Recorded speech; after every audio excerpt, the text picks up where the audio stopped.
Hey guys, just a short video.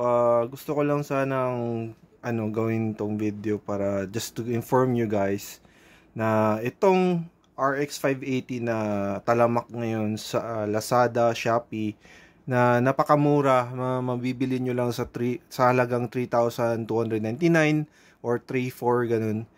This is a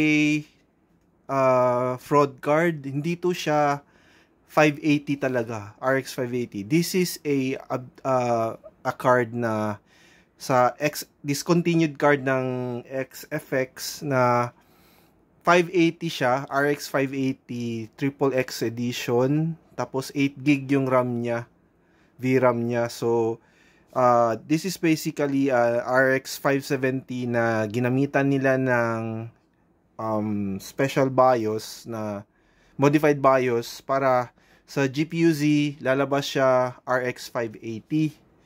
So ginawa ko lang talaga tong video just to inform you guys na stay away from this card, from this video card, kasi lately nagkakaroon to siya ng mga driver issues sa AMD. Sa bagong mga drivers ng AMD, nagkakaroon siya ng mga driver issues.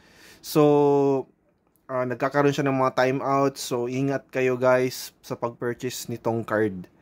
Ito mismong card na tinatawag nilang Black Wolf, but this is not a Black Wolf. Iba yung itsura ng Black Wolf.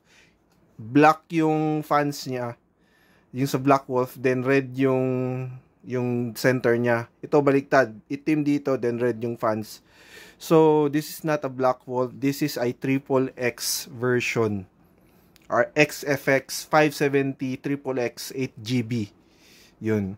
So, stay away from this card guys. Yun lang.